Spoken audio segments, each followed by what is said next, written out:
Hey friends, it is Wednesday, and that means it's Ask a Flower Farmer Day with your friend Lisa Mason Ziegler, and I'm glad to be here with you guys. You know, for those of you that may not realize, we are in southeastern Virginia, even though I may sound like I'm really from Georgia. And it is really nippy here today. They kind of teased us with some warm weather, but it is right cold here. So I don't know what you guys are experiencing, but glad to be inside with you guys today. And so here's the story. If you would like to ask a question, anything related to growing cut flowers, flower farming, business, and even farm dogs, you can enter it down below in the little bubble with the question mark. That puts all the questions together.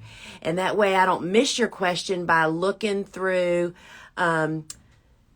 all these names and miss your question. So I would love to do that. But before we get started today, first off, I have had so many DMs about flower conditioning because I talked a little bit about it last week. So I'm going to talk a little bit more. I'm going to kind of run through the process here and try to clear up any questions that you may have. First off, you can find all the products I'm getting ready to show you, which have great descriptions on the product pages, over on our website, thegardenersworkshop.com. So I'm going to start out first by saying if you're a flower farmer, what you need to realize is that there's more to flower conditioning than just the end user cut flower food like a lot of people know about because you get it with your bouquets, right? So there's a couple of steps that we do to make our flowers last longer because we are part of the process, right? So I want to start off first by showing this. These are CVBN tablets. Smells like chlorine. Chlorine is the main ingredient in here. And one of these little tablets goes into every one of our harvest buckets. And what does that do? That kills any bacteria that's in the water, and then it kills any bacteria that is dumped into the water from the stems. Because friends, if you don't realize it, when we cut a stem and we go to drop it into the water, when that stem end hits the water, this organic explosion of happens. You don't see it, but it happens. And all of that ookiness just fuels and feeds bacteria. Have you ever had a stem of zinnias in a clear vase, and all of a sudden, like you walk past the vase on day 2 and it is so cloudy, it looks like dirty fish water? That's exactly what we're talking about. And that's what the CVBN tablets helps to prevent it from happening. And then also filling your stems up with fresh bacteria-free water. This is not flower food. This is a pre-treatment that allows your flowers to last longer, especially for those of us that are growing, because we got to get our flowers from us to whoever's going to make a bouquet, to make the bouquet, and for it to ultimately get to the end user, whether that's the farmer's market or commercial customers or whoever.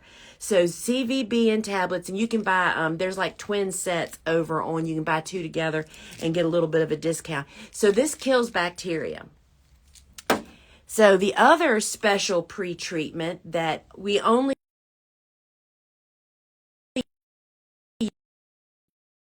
that I just fixed my phone, I think. So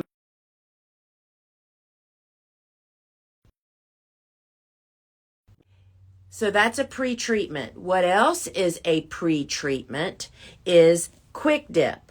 We only use this when we need it, y'all. When you have whatever flower, I'm thinking of the flowers that I've used it on, hydrangeas, rudbeckias, some of those that are just droopy and you cannot get them to hydrate.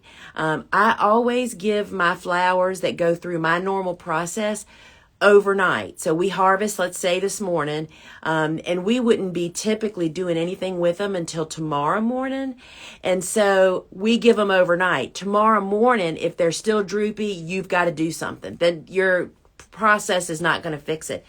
Quick dip, this is something that I put into a little shallow dish, and you literally just dip the stems in and you hold it in there for how long? Just a few seconds. There's a sticker over where I'm supposed to read. and you leave it in for a few seconds, and it dilates and opens up the vessels that the water travels up. Truly works really, really well. And I'll give you a little insider tip. You want to know what else I use Quick Dip for? When I am harvesting those colored sunflowers, whether it's white or the chocolates or the bicolors, some of them have kind of like wonky necks. I put a splash, probably a tablespoon or so. This is not technical, y'all. I learned this from a flower arranger, a 50-year flower arranger that said, oh, we just put a splash of Quick Dip in the bucket when we're cutting those things, and it prevents them from going wonky. So Quick Dip works really well for that. So again, this is not something you're using all the time. It's that when you need it, right? So that's that. So those are the two pre-treatments for different things. So if you're a flower farmer, again, I'm going to untie this. So these are called, this is more holding solution. And I use the form. This is what I use and what we sell. It is available in liquid, but let me tell you why we use what are called, wait a minute, I'm trying to just get one. Tea bags. They're hooked together, and I'm going to rip one off. This is how we sell it in a bag of, I don't know how many, 100 bags are in here. And this is what it is. And it's called a tea bag because it's just like a Lipton tea bag, y'all. You drop this in the water, and the water permeates the fat, this material, and the product inside gets mixed in the water. You leave this in the bucket, and there's a couple of reasons why. Well, first, let me tell you what this is for. So you harvest on Monday morning. We harvest on Monday morning. We had that CVBN tablet in there.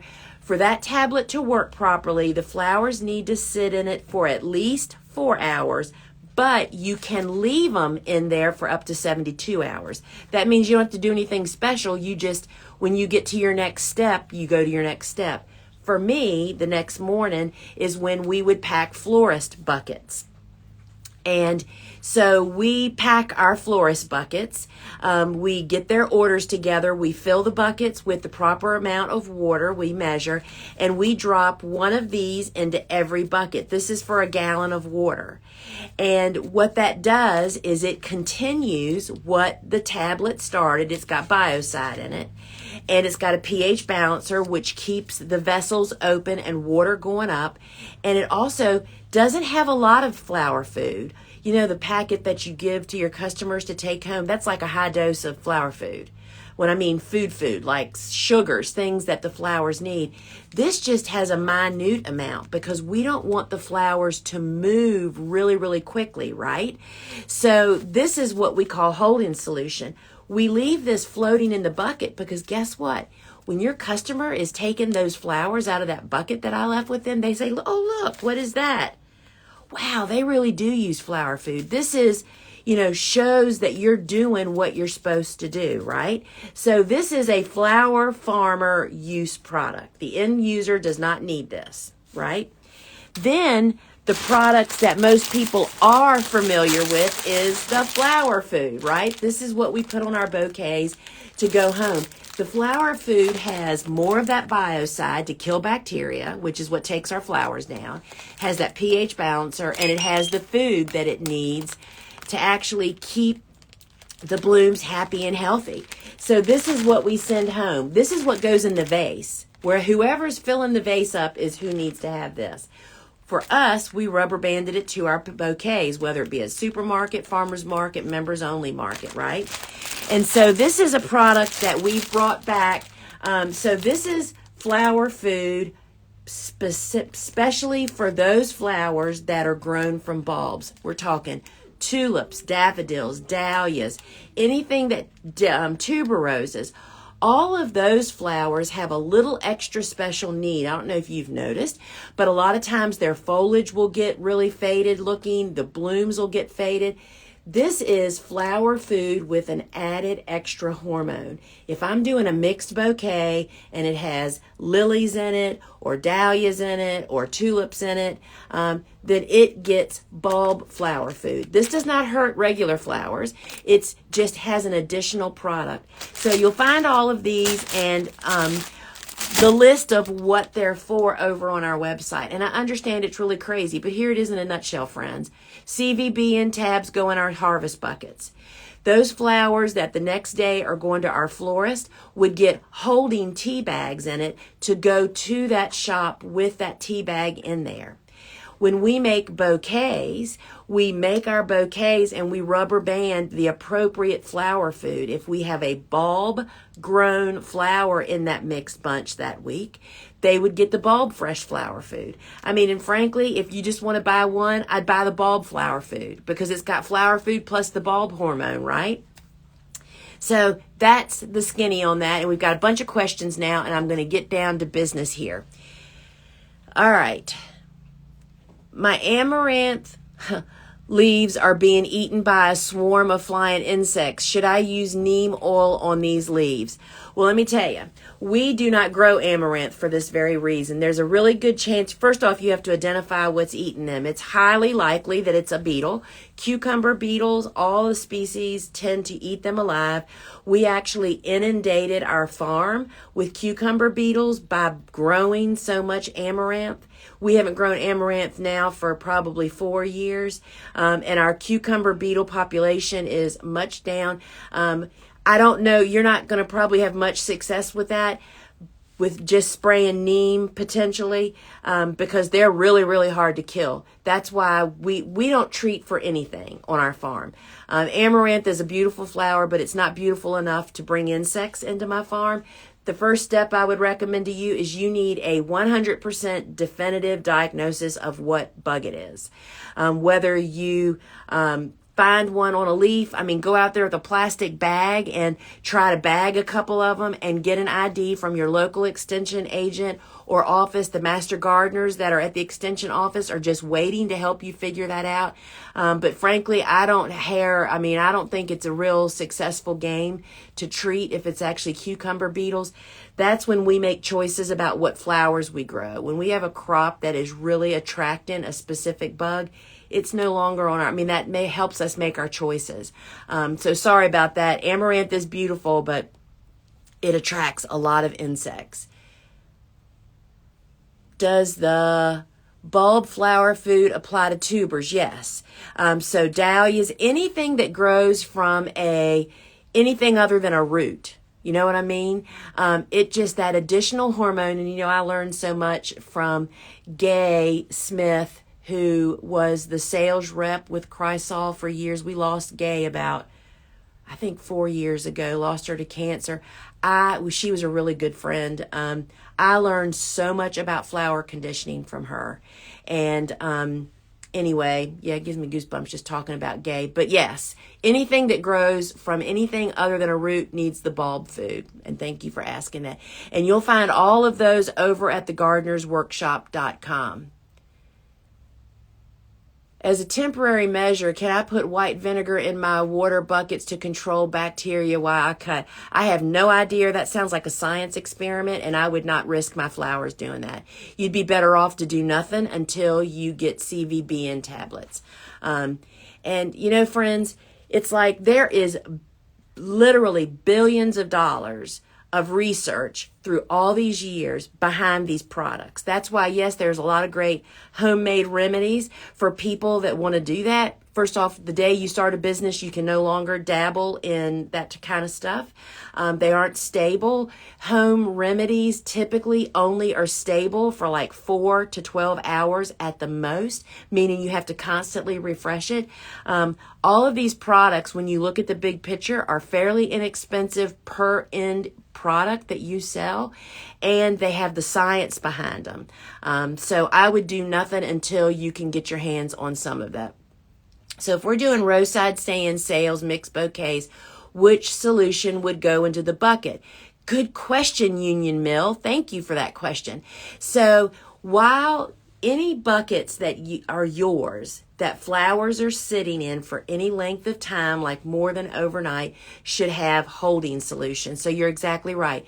The tea bag is what'll go in there, and there's 2 size tea bags. There is the half-gallon size tea bag, which is like for the little black buckets that a lot of us use when you're delivering to supermarkets.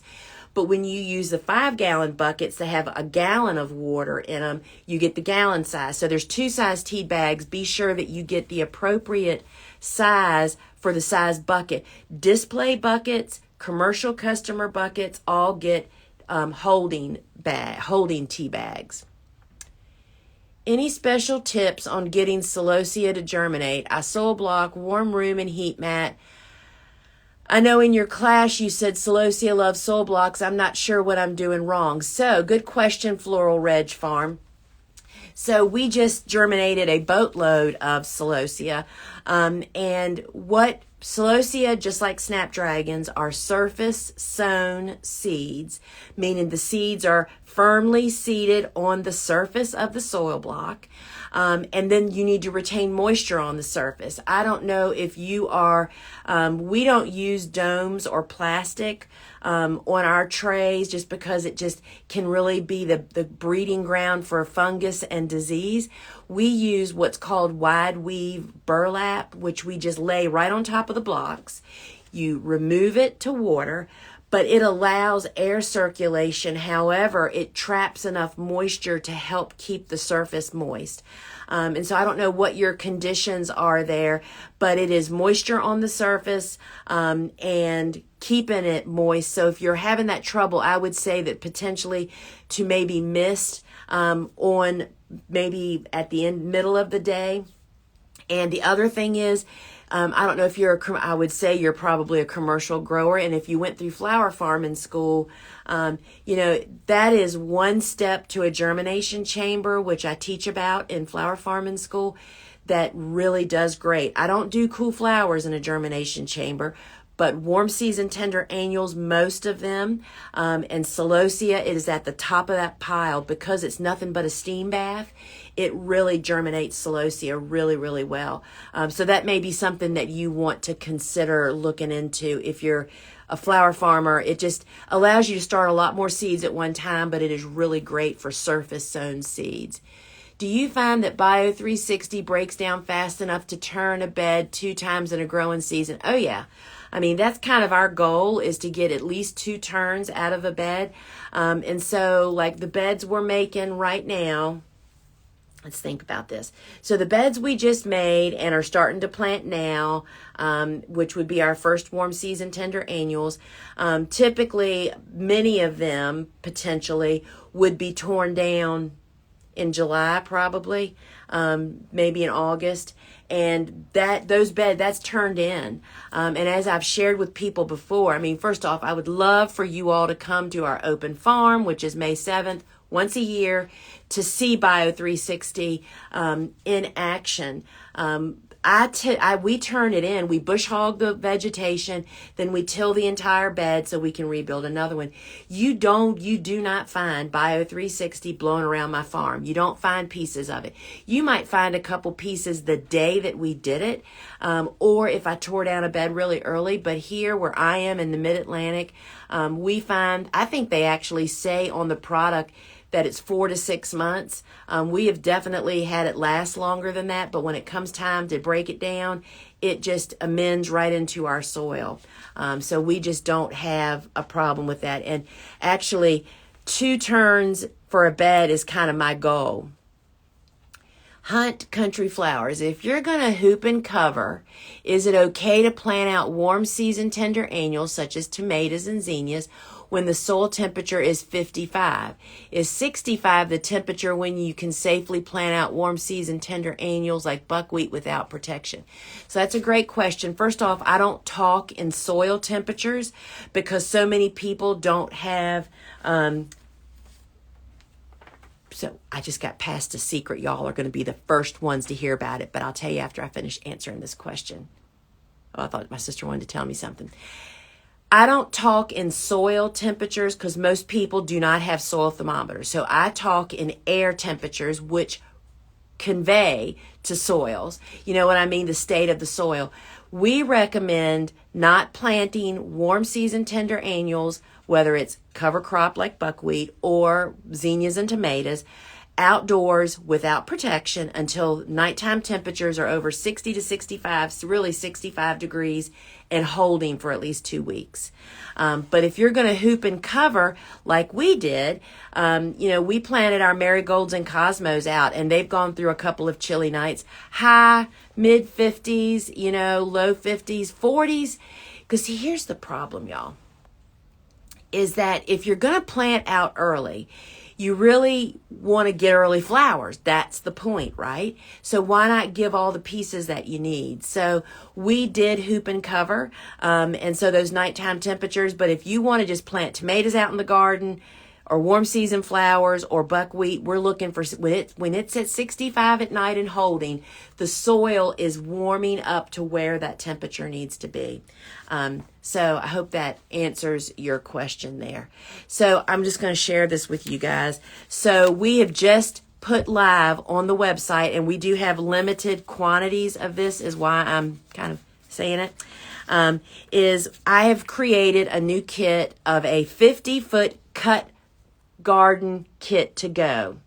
It has all the seeds, the fertilizer, the netting, the CVBN tablets, and the fresh flower food, all in a kit with my plan for a 50-foot bed, which this bed will be planted on the farm for anybody that's coming to the open farm. I mean, it obviously won't be blooming. It'll just have been planted. But it includes Benary's Giants, a jumbo pack of Benary's Giants, a lime green regular size pack, a jumbo pack of our bouquet mix pro cut sunflowers, Gumphrina, lemon basil, and a jumbo marigold mix. This is like the recipe for amazing bouquets. And it's got my succession planting for the sunflowers. And it is, sister, how much is it? It's $99.95, which is like a $25 savings. Is that right, sister? It's it's like a $25 savings. So basically, you just about get the flower food and for free almost. So go check that out. And all you have to do is when you go to our website, search kit. Up at the top, just put kit in, and it'll come up. And anyway, it's got all my tips in there, and you will love that. So, and we'll be seeing pictures of this in the coming months, right? All right, so back to our questions here. The flower farmers in my area in Canada, Seshquat, use nothing. I tried it, but Sunnies just were limp. I'm not sure what that is all about. I appear to have fungus, the dairy barn flower farmer. I appear to have fungus gnats outside in my beds. I just bought Natrol from your site, but how much do I apply? Deep water? Okay, first off, the dairy barn. There are so many other flying insects. I mean, thousands, literally. You need an ID. Yes, you can have fungus gnats outdoors, but that's not typical to have a big old infestation. But there are lots of other insects that you can get. So before you do anything, you need to get an ID. And again, friends, reaching out to your local extension office. Get them captured. I would contact him and say, I have a flying insect in my commercial flower garden. How do I get help? They may offer to come out. They may offer you tips on how to capture some so they can ID them. Because, y'all, that is the problem with the world today. People just buy general purpose pesticides and treat, and it may not even be a problem insect, or might be an insect that's not going to cause a problem. And you're wasting your gut juice, your money, and your time worrying about it. So you got to get ID first, okay? So dairy barn, that's what I would do, is reach out to your extension agent and say, yikes, I've got this problem. What do I do? Help me. That's what they are here for. All right. My soil block snaps are suddenly droopy and I can't figure out why. I bottom water, have a light fan fertilizer. Are they root bound? So they're 2 months old. They should have been planted. If it's soil blocks, typically we plant them out when they're like 4 weeks old. So yeah, they're way too long in the container. So I would get them outdoors ASAP. Some snapdragons are winter hardy to almost, zone 6 for sure, zone 5, which means they could have been fall planted. So I don't know where you are in your season, but you got to get them acclimated to outdoors and get them planted, and you can do that really quick if you have hoops and row cover. But that's what's wrong with them. They're just getting old. They need to be planted. They need to be out of their little small space that they're growing in. And we get that question a lot. People aren't really sure when they're supposed to plant stuff out. That's why we just give the marker of 3 to 5 inches tall, and that's when you need to get them out. Now, if your snaps are 8 weeks old and they're still tiny, there is a growing environmental problem there. And I would say at this point, I'd plant them and see what happened instead of just ditching them. Delve. Have you put away your sandbags and covers yet? Debating what to do. We use our bags and row cover and hoops all the time for different things. So while we're not using them for cold protection, we definitely are currently using them. I showed in a reel I think in one of the reels, how we use it to half moon our newly planted beds to protect them from the incredible spring wind that would just beat the stuffings out of them. And then also our nights are still cool. Then once we get into summer, you can definitely use the half moon, meaning it's up half with clips holding it up to protect your plants from afternoon sun and wind. But we use it for amazing pest control, particularly in our vegetable garden, bean beetles and flea beetles and those types of things. So we don't really put our stuff away much anymore. There's a constant rotation. There are definitely down times. But we've definitely taken them off of our cool flowers, if that's what you're asking about. So more than spices, no question is silly. The only silly question is the unasked question. How do you prevent insects from coming indoors in your blooms? That's a really good question, because I hear particularly new growers in the first year or two talking about that nobody talks about it. Well, growers like me don't talk about it because we don't really have that problem. And the reason we don't have that problem is either whether you're a conventional or an organic grower. If you're somebody like me that is not using any pesticides, we have our ways of dealing with insects out in the garden. Conventional growers, meaning people that do use pesticides, treat them out in the garden, meaning that when you're going out there to harvest, you should not be coming up with a lot of pests. Yes, I see insects out there because we have lots of beneficial bugs. So for those types of cases where if I come across a pocket of a problem, let's just say when Japanese beetles, they're one that's a problem for us, and we hand pick them. If I'm harvesting and I come across a pocket of Japanese beetles, I skip over that little area because it needs more intervention, right? Because they're really damaging the flowers. But if I come across a pocket of aphids or something like that, it's like, okay, I'm skipping over that area, finishing my harvesting, and then going back and taking care of the problem. But when I harvest flowers, we typically don't carry buckets down the rows with us. We have a harvest trailer. So it's like I walk down the rows harvesting, and then I walk back to the bucket with my big handful of flowers to drop them in. If I suspect that there's bees or any other insect in there that I don't want to go in my building, I very gently, I hold the bunches with my arms relaxed at my side, and typically I'll break them into 2 handfuls and kind of just very gently kind of swish them up against my legs as I'm walking to the buckets. But that's not doing an insect removal. We deal with insects out in the garden, and then you shouldn't have to be bringing them in. So I hope that helps. That kind of gives you an overview of how that kind of goes for us. Lacey, I can tell you from the first sentence, I have never grown ranunculus, and I don't grow ranunculus currently. So I'm sorry to say I cannot answer that question for you about saving corms. For any of y'all that aren't familiar, Dave Dowling, who is the walking encyclopedia of the flower farmers, does a course called Bulbs, Perennials, Woodies, and More with us. It's a 6-week-long class that will explode your brain, save you so much money in what to buy and how to treat things, and whether you should save bulbs, and if you do, how do you do that? I just can't even give you the vastness. If you go to the gardenersworkshop.com, go to the online courses, Dave's course is there, and you can read about it. It only enrolls once a year for 5 short days. It's the middle of June. The class is $595, I think. It will be the biggest savings you have ever spent on yourself. His course is laid out like an encyclopedia. You need to know about tulips today. You're standing out in the field and it's like, what was I supposed to do? You can go in there and go straight to lilies, anemones, dahlias, whatever it is, anything that grows from a bulb or a rhizome. And then he talks about perennials, and there's actually a little introduction at the end of the course to growing in houses. Dave, for 20 years, was a year-round in Maryland, a year-round producer for the big DuPont farmers market.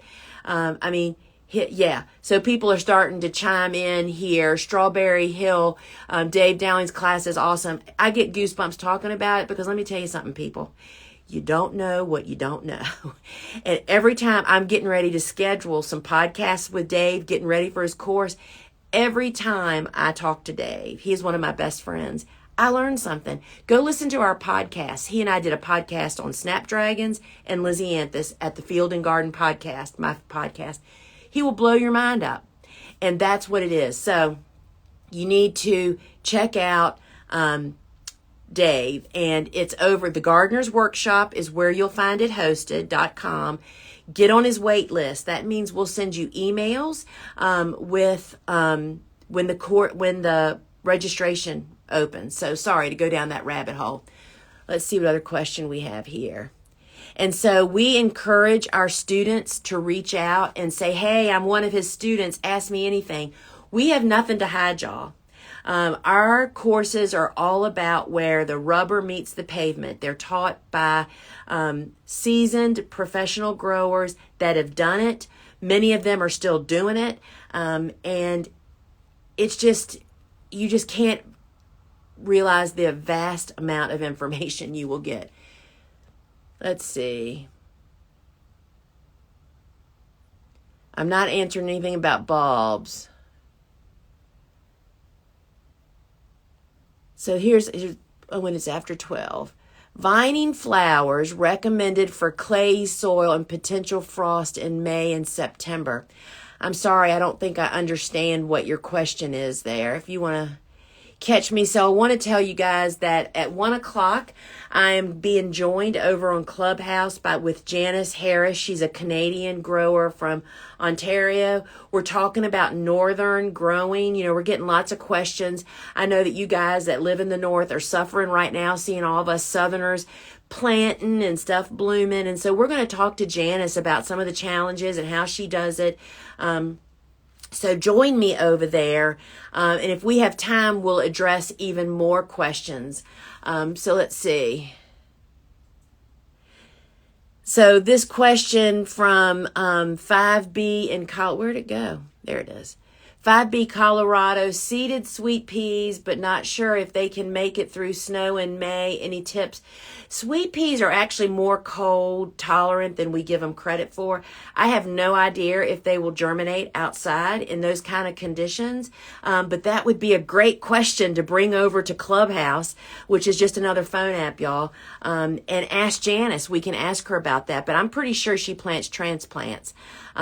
So friends, we are out of time here again today. So remember to go check out on the gardenersworkshop.com this brand new kit that I just introduced, the 50-foot cutting garden to go kit.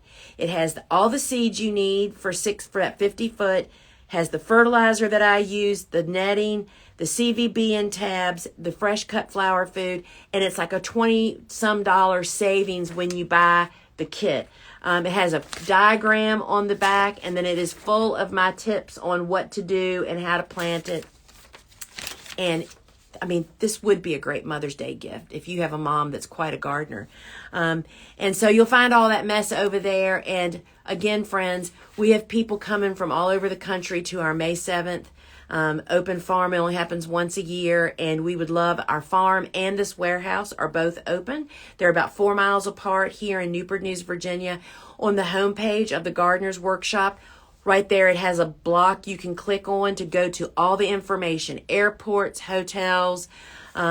It's really a lot of fun. Dave Dowling will be here for the day, so you can pick his brain. We had so many students come last year, and we had some great images. But we just love, Dave and I are both social butterflies. We just love connecting with you guys, y'all. So till we meet again, friends, and see you here next Wednesday. And the thing you can do is to invite your friends to this and like and share it. And we really appreciate you being here. And you can watch all the reruns here on Instagram, or my YouTube channel has all of them. So check it out, friends. Ciao.